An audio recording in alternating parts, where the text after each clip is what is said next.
무리를 걸어오신 예수님이라는 제목으로 말씀을 나누겠습니다. 우리가 지난주에는 오병이의 기적을 베푸시는 예수님의 말씀을 들었습니다. 보리떡 5개, 물고기 2마리로 남자 장정만 카운트할 때 5,000명이 넘는 그 많은 무리를 기적으로 먹이셨습니다.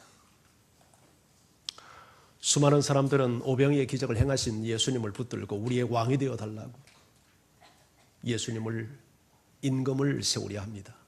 그러나 예수님은 그 자리를 피하여 산으로 가십니다. 왜냐하면 예수님께서 이 땅에 오신 목적은 어떤 정치적인 메시아나 빵 문제를 해결하기 위한 왕이 되기 위해서 오신 분이 결코 아니었기 때문입니다.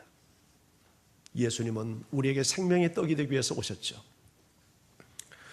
예수님이 산으로 가셨다고 했는데 마태는 산으로 가신 이유를 이렇게 밝히고 있습니다. 마태복음 14장 23절 말씀 같이 한번 읽습니다. 시작. 무리를 보내신 후에 기도하러 따로 산에 올라가시니라.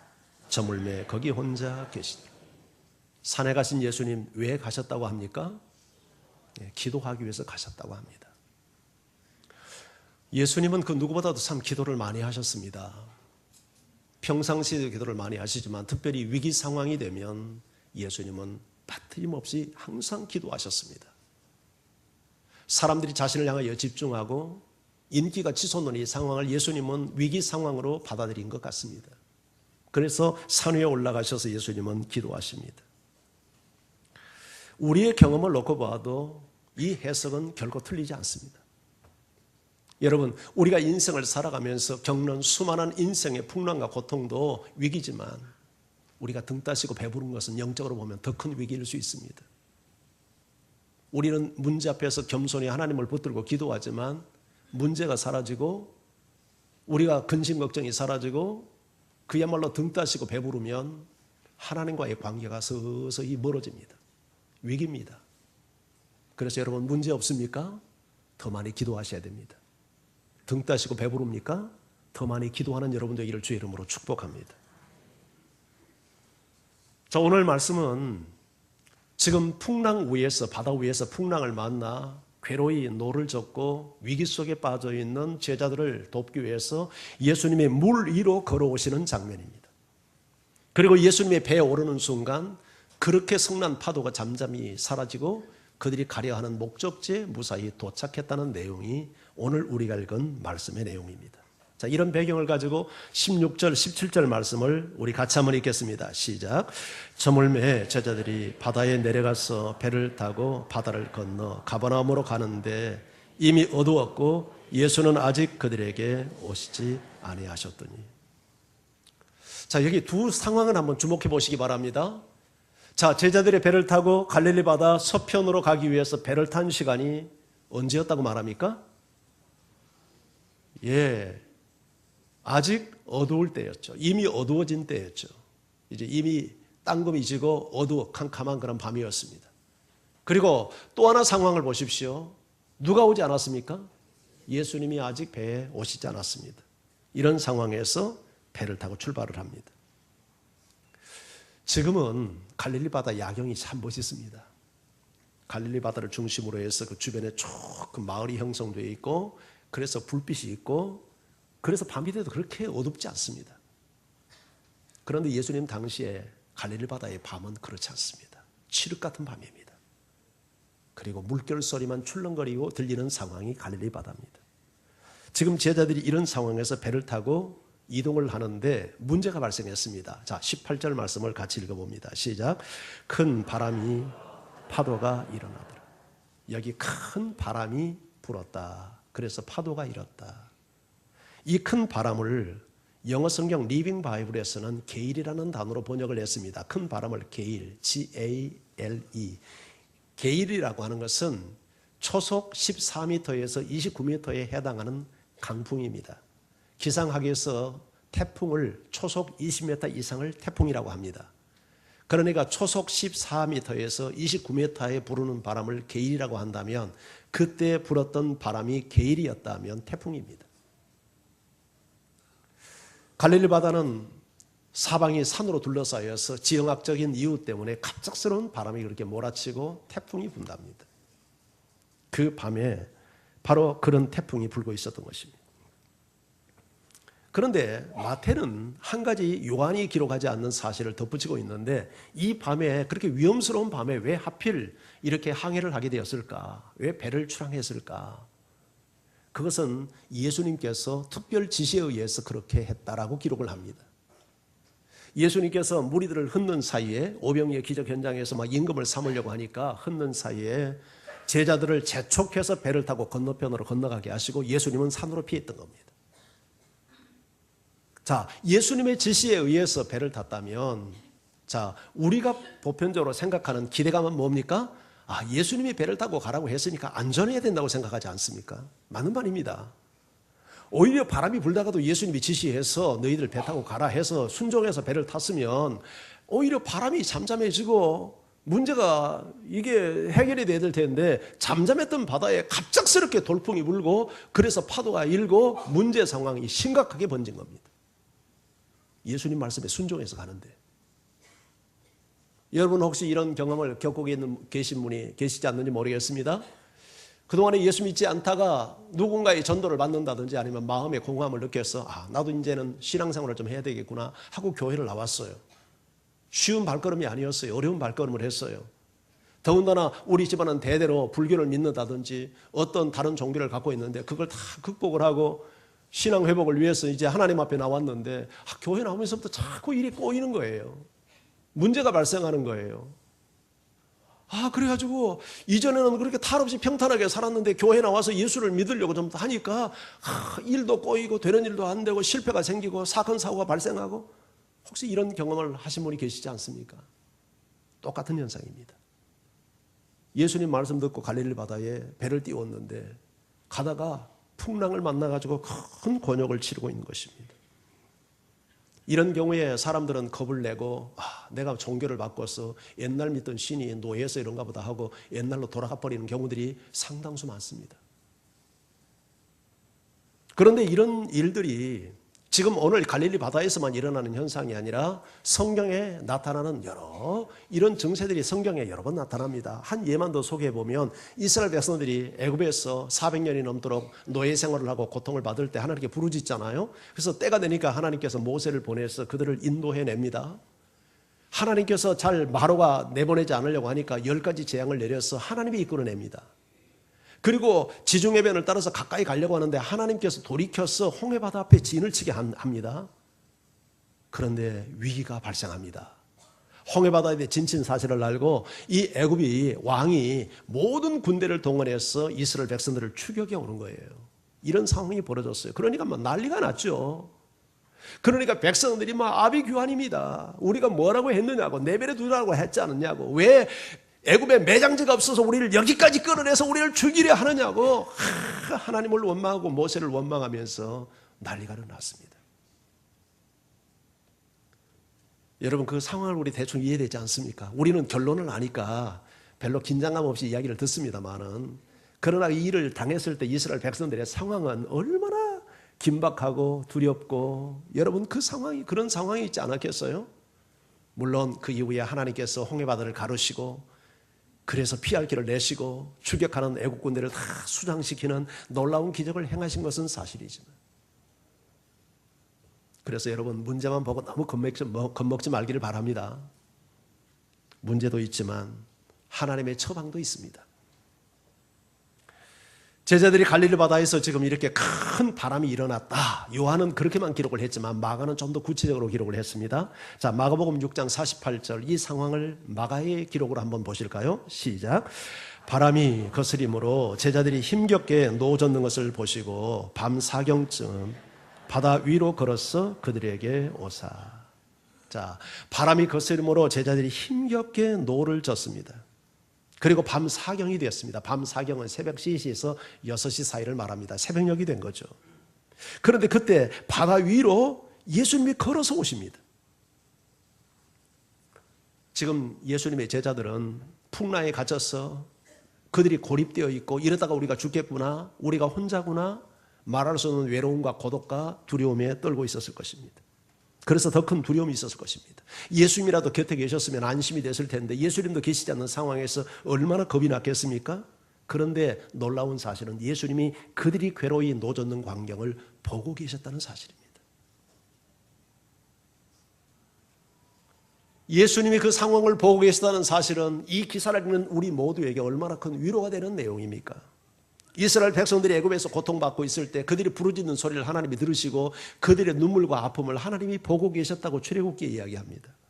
히스기야가 죽을 병에 걸려서 얼굴을 벽으로 향하고 통곡하며 기도할 때 하나님이 그의 눈물을 보셨다고 기록하고 있고 그의 기도 소리를 들으셨다고 말씀을 합니다.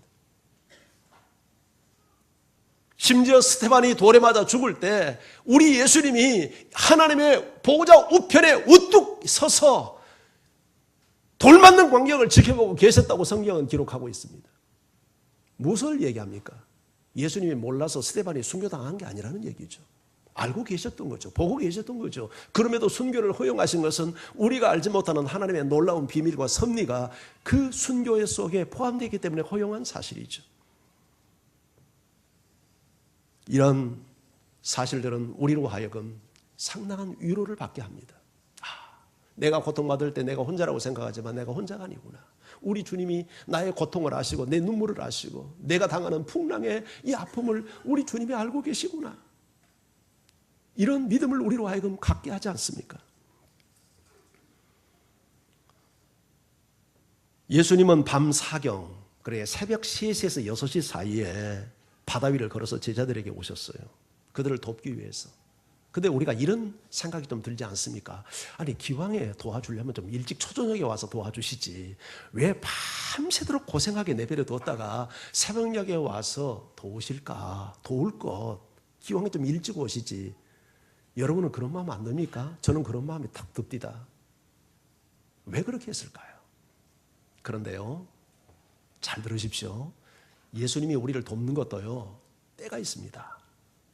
가장 유익한 때, 가장 온전한 때, 가장 필요한 때, 그 때에 맞춰서 우리를 돕지. 어려움을 당한다고 막 그때그때 달려오셔서 아이고 내 새끼 하면서 그렇게 돕지 않는단 말이죠. 일본 사람들은요, 자녀들을 상당히 강하게 키웁니다. 이렇게 추운 겨울날도요, 반바지 입혀서 유치원 아이들을 반바지 입혀서 데리고 다닙니다. 그리고 어린 아이가, 유치원 아이가 길 가다가 넘어지면 엄마가 같이 가다가 우리 같으면 어떻습니까? 아이고 내 새끼 하면서 달려가서 그냥 이걸 어떻게 하면 같이 울면서 일으킵니다. 예. 근데 일본 엄마들은 안 그렇습니다. 혼자 일어나게 합니다. 왜 그럴까요? 일본 부모는 자식에 대한 애정이 없어서 그렇게 키울까요? 반대입니다. 자식을 사랑하기 때문에 자식이 험한 세상에서 유약하게 성장하지 않고 강하게 독립적으로 여러분 어떤 인생의 풍랑도 헤쳐나갈 수 있도록 강한 힘을 길러주기 위해서 그렇게 강인하게 기르는 거죠. 우리도 그렇게 길렀으면 좋겠어요. 우리 하나님도 우리를 그렇게 대합니다. 예. 문제만 있다고 해서 그냥 아이고 내 새끼 와서 눈물 흘리고 하는 한국 부모처럼 그렇게 자식을 키우지 않고 어떻게 보면 일본 부모들처럼 우리를 강인하게 기른단 말이죠. 그래서 여러분 괴로이 노를 젓는 것을 보시면서도 한번 해봐. 언제 다가오시냐면 인간의 한계가 딱 다다를 때, 우리 힘으로는 도저히 이젠 더 이상 할 수 없을 때 정확한 타이밍을 맞춰서 우리 주님께서 다가오신 거예요. 그게 새벽 3시예요. 밤 사경이에요. 한번 해봐. 그래서 뭐를 깨닫습니까? 아, 내 힘으로 안 되는구나. 그걸 깨닫게 하는 거잖아요. 우리가 인생을 살다 보면 여러 가지 각종 풍랑들을 만나는데, 그럴 때 풍랑을 만날 때 우리가 하나님께 도움을 구하지 않고 우리가 어떻게 해서라도 이 인생의 풍랑을 한번 극복해 보려고 노력을 합니다. 그럴 때 하나님께서 내버려 둡니다. 한번 해봐. 그러다가 우리 힘의 한계가 다 끝날 때, 그때 너무 이르지도 않고 너무 늦지도 않게 가장 적절한 시간에 주님은 다가오셔서 손을 내미시고 문제를 해결해 주십니다. 지금 이 상황이 그런 상황입니다. 자, 19절 말씀을 한번 읽어봅니다. 시작. 제자들이 노를 저어 시베리쯤 가다가 예수께서 바다 위로 걸어가 배가 있음을 보고 두려워하거늘. 자, 배를 저어서 얼마쯤 갔다고 말합니까? 시베리가 얼마나 됩니까? 4km 내지 5km 정도입니다. 그런데 초저녁에 출발해서 새벽 3시가 넘도록 배를 저었는데 4, 5km밖에 가지 못했다면 그날 밤 일어났던 바람의 이 강도가 얼마나 세고 그 풍랑이 얼마나 거세였고 얼마나 그들이 노를 젓지만 정말 괴로이 노를 젓고 있지만 물길을 헤치기가 힘들었는가 하는 것을 우리로 하여금 생각하게 합니다. 그런데 바로 그 가장 적절한 시간에 예수님께서 제자들을 돕기 위해서 어떻게 오시냐면 물 위를 걸어서, 바다 위를 걸어서 오십니다. 그 광경을 보고 예수님, 이 제자들이 깜짝 놀란 겁니다. 여러분 그러지 않겠습니까? 상상이나 했겠습니까? 예수님이 바다 위를 걸어서 여러분 온다고 상상이나 할 수 있었던 일이겠느냐고요. 그런데 우리는 이 대목에서 중요한 하나님의 음성을 듣습니다. 예수님이, 여러분 제자들이 전혀 상상하지 못했는데 예수님이 물 위를 걸어서 제자들을 돕기 위해서 오신다는 것은 우리의 이성과 상식을 뛰어넘어서 우리 주님은 우리 인생을 도우실 수 있는 분이라는 것을 이 지금 상황을 통해서 말씀하고 있는 것 아니겠어요? 그런데 제자들은 자신들을 돕기 위해서 다가오시는 예수님을 보고 두려워 떨고 있습니다. 왜 두려워 떨까요? 마가는 그 이유를 예수님을 보고 제자들이 유령이라고 오해를 했다고 기록을 하고 있습니다. 예수님이 설마 저렇게 오리라고 상상을 못했다는 거죠. 그래서 예수님을 보고 유령이라고 생각을 했어요. 이것은 무엇을 의미하냐면 아직도 예수님의 제자들은 예수님을 하나님의 아들로 믿는 믿음이 없었다는 얘기죠. 예수님을 하나님의 아들로 믿는 믿음이 있었다면 예수님이 오시는가 보다, 하나님의 아들이니까, 신이니까, 하나님이니까 뭐 그게 무슨 문제가 되겠습니까? 그러나 예수님을 단순한 인간으로만 보고 있기 때문에 예수님이 물 위로 걸어오는 것을 보고 유령이라고 생각해서 두려워 떨었던 것입니다. 마가복음 6장 52절은 이렇게 그 상황을 기록하고 있습니다. 자, 같이 한번 읽어봅니다. 시작. 이는 그들이 그 떡 대시던 일을 깨닫지 못하고 도리어 그 마음이 둔하여졌습니다. 자, 이는은 앞문장과 연결하는 접속사입니다. 자, 이는, 자, 앞에서 무엇을 얘기하냐면 예수님이 지금 물 위로 걸어오는 광경을 보고 유령인가 하여 두려워 떤 이유는 그런 얘기죠. 그들이 떡 대시는 일을 깨닫지 못하고 도리어 마음이 둔하여졌다. 떡 대시는 일을 깨닫지 못했다는 말이 무슨 말일까요? 이 사건이 바로 있기 직전에 오병이의 기적을 일으켰어요.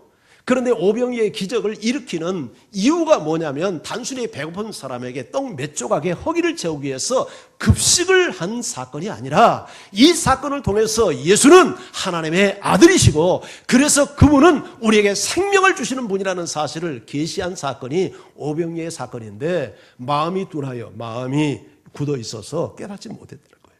그래서 두려워했다는 거예요. 그러니까 오병이의 사건과 물 위를 걸어오는 사건은 사실은 성격은 달라도 하나의 메시지를 던지는 기적입니다. 오병이의 기적도 예수님이 하나님의 아들 되심을 드러내는 기적이고 물 위로 걸어오는 사건도 예수님이 하나님의 아들 되심을 드러내는 기적이었단 말이죠. 욥기 9장 8절 한번 읽어볼까요? 욥기 9장 8절 함께 읽습니다. 시작. 그가 홀로 하늘을 펴시며 바다 물결을 밟으시며. 자, 그분이 누군지 모르지만 그분이 혼자서 하늘을 펴시고 하늘을 만드시고 그리고 바다 물결을 밟으셨다. 이렇게. 그러면 그분은 누굴까요? 그분은 하나님이죠. 여러분, 홀로 하늘을 펴시고 우주를 만드시고 그리고 바다 물결을 밟으시는 분이라면 그분은 하나님이 아니겠어요? 그런데 지금 예수님이 무엇을 밟고 있습니까? 물결을 밟고 있어요. 그러면 예수님이 누구라는 얘기죠? 하나님이라는 얘기예요. 그러니까 오병이의 기적도 예수가 하나님이라는 사실을 드러내고 물 위를 걸어오는 이 사건도 예수님이 하나님이라는 사실을 우리에게 드러내는 기적이에요. 이사야 41장 10절을 보십시오. 자, 이 말씀 같이 한번 읽어봅니다. 이사야 41장 10절 시작. 두려워하지 말라. 내가 너와 함께함이니라. 놀라지 말라. 나는 네 하나님. 누가 한 말씀일까요? 하나님이 하신 말씀이죠. 하나님이 뭐라고 말하냐면 하나님의 백성들에게 두려워하지 말아라. 왜냐하면 내가 너와 함께한다. 놀라지 말아라. 왜냐하면 나는 네 하나님이다. 누가 두려움에 떨고 있는 사람에게 두려워하지 말아라 말할 수 있겠고 그렇게 말한다고 그 문제가 해결될 수 있습니까? 우리는 재난을 당해서 울고 있는 사람에게 찾아가서 위로를 한답시고 울지 마세요 이렇게 말합니다. 우리가 할 수 있는 말은 그러나 능력이 없습니다. 그분의 흐르는 눈물을 닦아줄 능력이 없어요. 그러나 두려워하지 말아라, 울지 말아라 이렇게 말씀하신 하나님의 말씀은 성격이 다릅니다. 하나님이 그렇게 말씀하시는 것은 정말 우리가 두려워하지 않을 수 있는 환경을 우리 하나님께서 마련할 수 있죠. 그런데 예수님께서 이제 그 동일한 말씀을 하시는 것입니다. 내니 두려워하지 말아라. 내니 두려워하지 말아라. 예수님께서 그 말씀을 하시는 거예요. 자, 우리 20절 성경을 한번 읽어볼까요? 20절 성경. 자, 시작. 이르시되 내니 두려워하지 말아라. 여기서 내니 하는 것은 나다. 두려워하지 말아라. 지금 두려워 떨고 있는 제자들에게 나다. 그 말은 예수님 자신을 인식시키는 단순한 고백이 아니라 내니 나다 하는 것은 요한복음에 자주 등장하는 에고 에이미, 하나님의 존재를 드러낼 때, 하나님의 신성을 나타낼 때 사용하는 단어입니다. 나다, 내가 하나님이다. 그러니 두려워하지 말아라. 두려워하지 말라는 말은 아무나 할 수 있는 말이 아니에요. 그건 하나님만이 할 수 있는 말이에요. 그런데 그 말을 예수님이 하셨어요. 나는 하나님이다. 그러니 두려워하지 말라 하는 말씀이에요.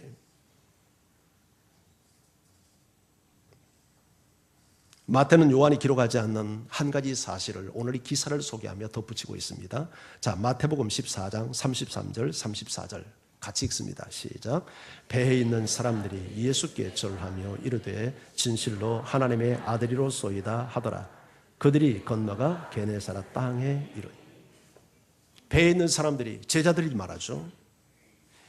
예수님께 절을 합니다. 언제? 그들이 두려워 떨고 있을 때 내니 두려워하지 말라. 그리고 예수님이 그들의 배에 딱 들어오는 순간 바람이 그치고 그들이 가려고 하는 목적지에 딱 도착하는 이런 놀라운 기적의 현장을 보면서 예수님이 물 위로 걸어오시더니 예수님이 배에 딱 오르는 순간 풍랑이 멈추고 바람이 그치는 광경을 보면서 모두가 예수님께 엎드려 절을 합니다. 그러면서 고백을 뭐라고 합니까? 당신은 진실로 하나님의 아들이십니다. 이게 이 기적의 목표입니다. 5명의 기적이 배고픈 사람에게 몇 조각의 떡을 주기 위해서 베푼 기적이 아니라 예수님의 생명이 떡 되어서 누구든지 예수를 믿으면 죽지 않고 영원히 사는 생명의 주인이심을 드러내는 기적이요. 예수님이 물 위로 걸어오는 사건도 단순히 무슨 묘기를 부리기 위해서 예수님의 제자들을 그 어둠의 그 위기에서 건져주는 이 한 사건을 위해서 물 위를 걸어온 게 아니라 예수님의 하나님의 아들 되심을 제자들로 하여금 확인시키고 증명하고 입증시키기 위한 기적이었단 말이죠. 여러분, 우리가 믿는 예수는 하나님의 아들이십니다. 아니, 하나님이십니다. 여러분, 오늘 예수님의 제자들이 예수님께 무릎 꿇어 경배하며 정말 당신은 진실로 하나님의 아들이십니다. 이 고백을 드렸던 것처럼 여러분 모두도 내가 믿는 예수 그리스도를 향하여 마음의 무릎을 그분께 꿇고 당신은 진실로 하나님의 아들이십니다. 이 고백을 할 수 있는 여러분 되기를 주의 이름으로 축원합니다. 내가 믿는 예수는 위대한 선지자가 아닙니다. 위대한 위인이 아닙니다. 성인이 아닙니다. 그분은 하나님이십니다. 하나님의 아들이십니다. 그래서 내 생명을 구원할 수 있고 내 인생의 문제를 해결할 수 있고 내 기도에 응답할 수 있고 내 인생의 풍랑 속에서 경험하는 수많은 인생의 풍랑들을 잠잠케 할 수 있는 능력이 있는 분이십니다. 우리는 그 예수님을 내 인생의 구주와 주인으로 믿고 있는 것입니다. 할렐루야. 자, 오늘 본문 마지막 21절 같이 읽어봅니다. 함께요. 시작. 이에 깊어서 배로 영접하니 배는 곧 그들이 가려는 땅에 이르렀다. 예수님을 하나님의 아들로 확인한 그들은 기뻐서 예수님을 배로 영접합니다. 모셔드립니다. 예수님 들어오십시오. 받아들입니다. 그랬더니 곧 그들이 가려는 땅에 그 배가 이르렀다라고 이야기를 합니다. 생각해 보십시오. 초저녁에 출발해서 새벽 3시가 되도록 10여일 같이 밖에 가지 못하고 온갖 힘을 다 쓰고 그들은 평생을 갈릴리 바다에서 고기 잡으며 노를 저었던 사람들입니다. 그럼에도 그들은 자신의 힘으로 그 풍랑을 해결할 방법이 없었는데 예수님이 딱 오니까 한순간에 해결이 돼버린 거예요. 이게 예수 믿는 사람이 누리는 특권입니다. 여러분, 예수님을 여러분의 심령 속에 내 인생의 중심 속에 영접하시고 모셔드리고 내 인생의 방향키를 주님께 맡겨드리고 주님이 지시하는 대로 따라가는 여러분 되시기를 주의 이름으로 축원합니다. 우리 인생은 생각해보면 갈릴리 바다와 똑같습니다. 예상치 못한 인생의 풍랑들이 여러분 수시로 일어나지 않습니까? 어떤 때는 찬잔한 물결이 치다가도 어떤 때는 걷잡을 수 없는 파도가 몰아칠 때가 우리 인생 속에 있어요. 질병이라는 풍랑, 가난이라고 하는 풍랑, 사업 실패라는 풍랑, 부도라는 풍랑, 자식이 사고치는 풍랑, 부부간의 위기와 갈등이 일어나는 풍랑, 수많은 헤아릴 수 없는 인생의 풍랑들이 우리를 위협해 옵니다. 그래서 좌절하고 낙심합니다. 두려움에 떱니다. 불안에 떱니다. 그러나 예수님을 내 인생 항해의 중심에 모셔드리면 풍랑이 일던 바다가 잔잔케 되고 설사 그 풍랑을 인연하여 더 빨리 우리 주님께서 우리를 이끌고자 하는 목적지에 도착하는 이런 은혜를 누리게 될 줄 믿습니다. 그래서 오늘 본문의 초점은 풍랑이 아니라 예수님입니다. 예수가 누구냐는 겁니다. 내가 믿는 예수가 누구냐? 바다 위를 걸어오신 예수님이 누구냐? 이 예수님은 우리 인생의 풍랑을 잔잔케 할 수 있는 하나님이라는 사실을 우리에게 말씀하고 있는 것입니다. 에텔 워터라고 하는 미국의 흑인 여가수가 있습니다. 그녀가 불렀던 CCM 노래 가운데 폭풍우를 지날 때라는 노래가 있어요. 폭풍우를 지날 때. 그 노래는 에텔 워터의 자신의 운명을 노래한 노래입니다. 그녀는 이렇게 태어납니다. 자기 엄마가 직장 갔다 오다가 밤에 오는데 어떤 놈이 강간을 합니다. 그래서 태어난 사생아가 에텔 워터예요. 아버지가 누군지도 모릅니다. 그리고 외가에서 성장을 하는데 온갖 서름과 멸시와 학대를 당하며 성장합니다. 어머니는 이 아이를 키우는 것이 너무 지쳐서 때로는 목을 조르며 이년아 죽어라, 죽어라 하면서 목을 조릅니다.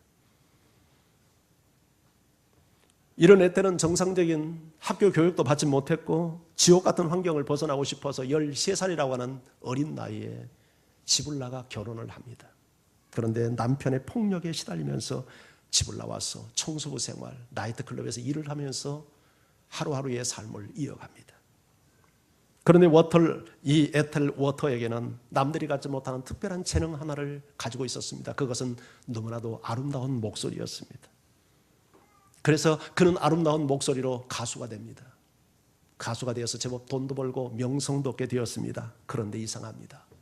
마음이 행복하지 않습니다. 마음의 공허의 문제가 해결되지 않습니다. 그녀가 불렀던 그 노래 가사말 중에 이런 가사가 나옵니다. 내가 가진 모든 것이 사라졌죠. 난 폭풍우를 지나고 있어요. 어렸을 때부터 나는 늘 외톨이였죠.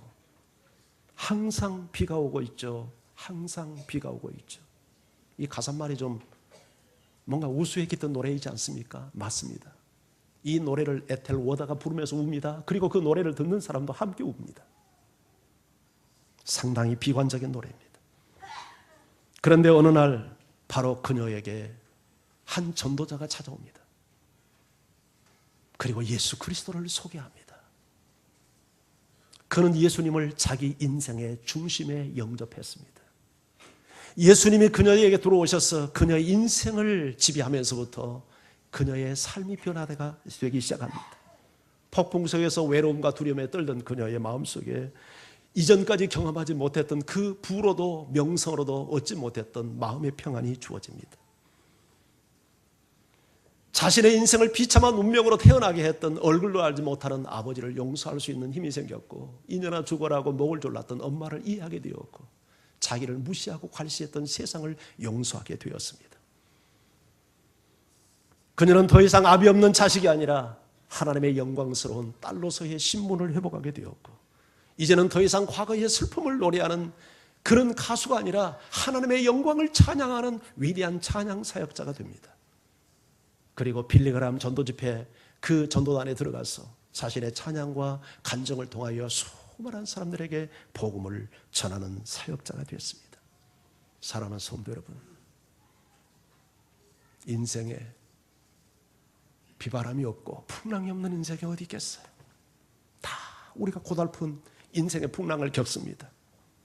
그런데 예수님이 풍랑 속에 고통받는 우리의 중심 속에 오시며 에텔 워터와 같이 우리가 용기를 얻고 새 힘을 얻고 새로운 인생을 사는 은혜를 누리는 것입니다.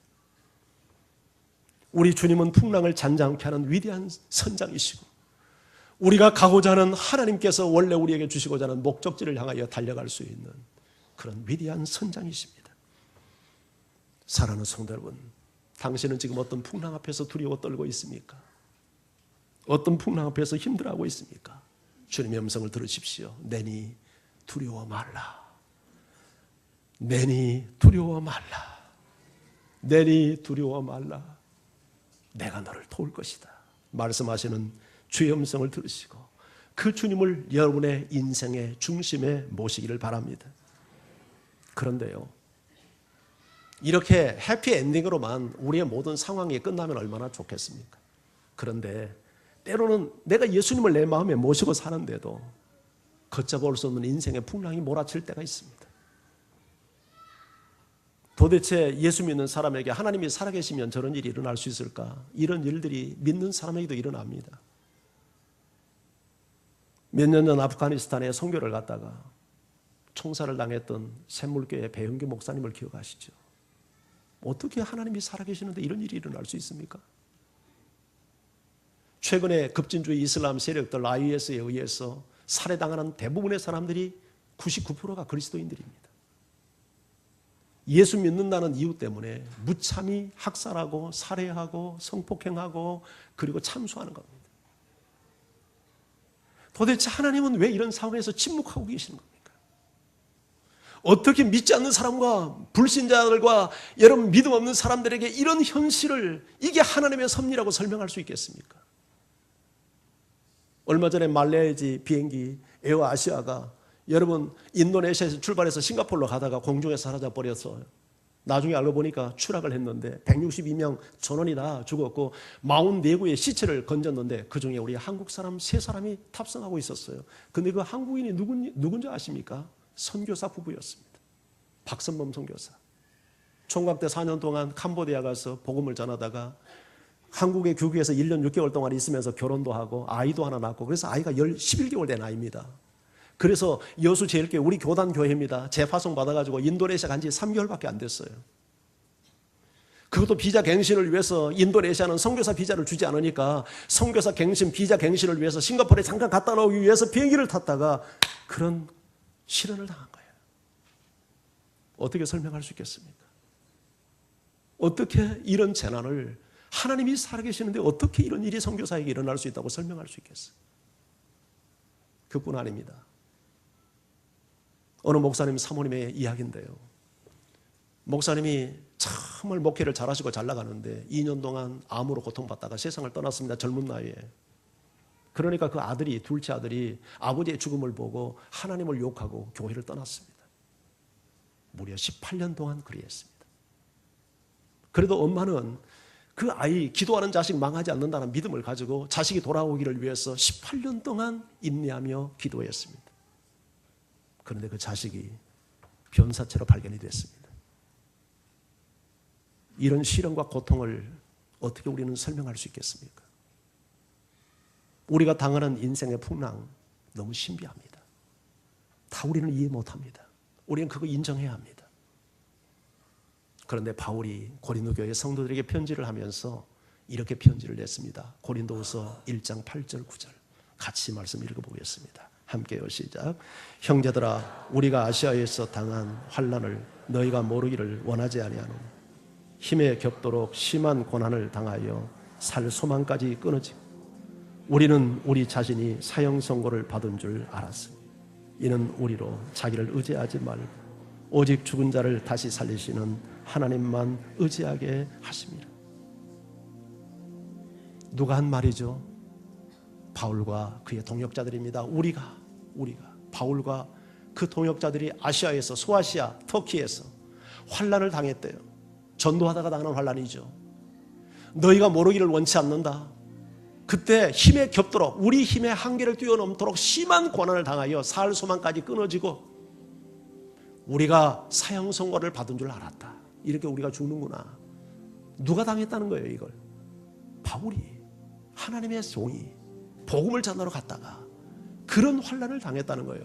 그런데 그 이유를 밝히고 있습니다. 이는 이런 시련을 당한 이유는 우리로 자기를 의지하지 말고 오직 죽은 자를 다시 살리시는 하나님만 의지하게 하심이라.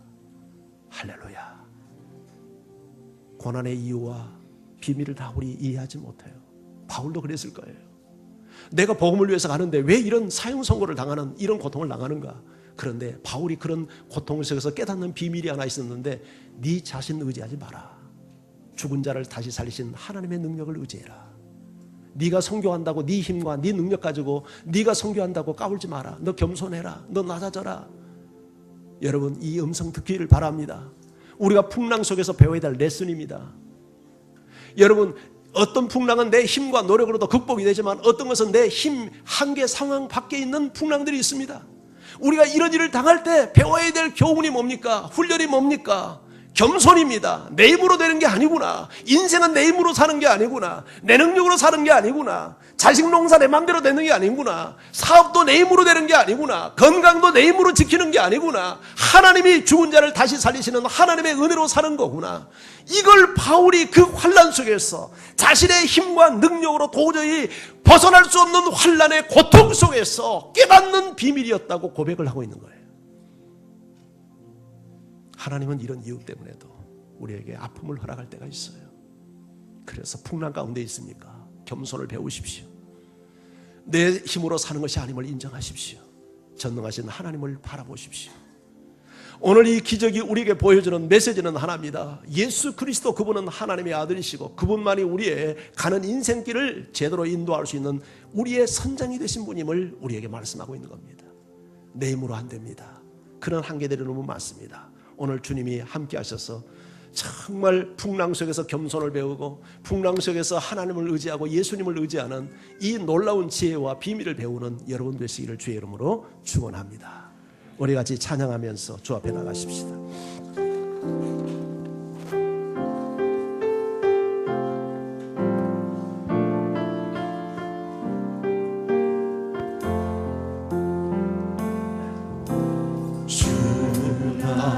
모습 보내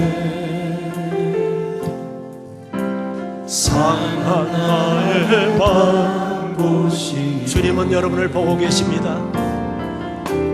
주 나의 눈물 안에 아멘입니다. 홀로 울던 밤 아시네 다시 한번 고백합니다. 주 나의 모습 보내 나의 모습 보내 당신은 혼자가 아닙니다.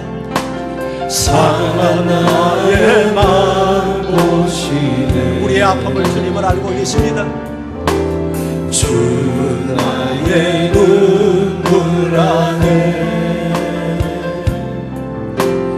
홀로 울던 밤 아시네 세상 소망 세상 소망 다 사라져가도 주의 사랑은 끝이 없으니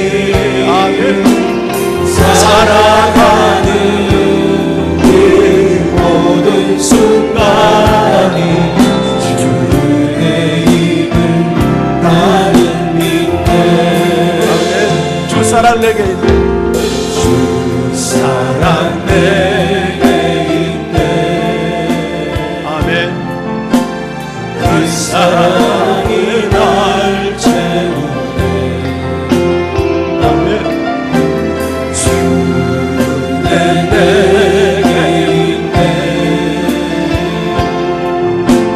그 은혜로 날 채우네 세상 소망 세상 소망 다 사라져가도 주의 사랑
나는 믿네. 주의 힘을 나는 믿네. 주의 힘을 나는 믿네. 인생의 풍랑 속에서도 우리가 배워야 될 교훈이 있습니다. 겸손을 배워야 합니다. 그리고 예수 그리스도만이 내 인생의 진정한 주인이심을 배워야 합니다. 내가 사는 것이 내 힘으로 사는 것이 아닙니다. 주 은혜로 사는 것입니다. 오늘 이 교훈을 풍랑 속에서 제자들이 배웁니다. 그분 앞에 엎드려 절합니다. 당신은 진실로 하나님의 아들이었군요. 내가 믿는 예수님은 당신의 운명을 책임질 수 있는 하나님이십니다. 우리는 위대한 스승을 믿지 않습니다. 우리는 위대한 선자를 믿지 않습니다. 우리는 위대한 성인을 믿지 않습니다. 우리는 하나님을 믿습니다. 내 운명을 지켜줄 하나님을 믿습니다. 이 시간 그 믿음 달라고 우리 하나님 앞에 기도하며 함께 나가기를 바랍니다. 기도합니다.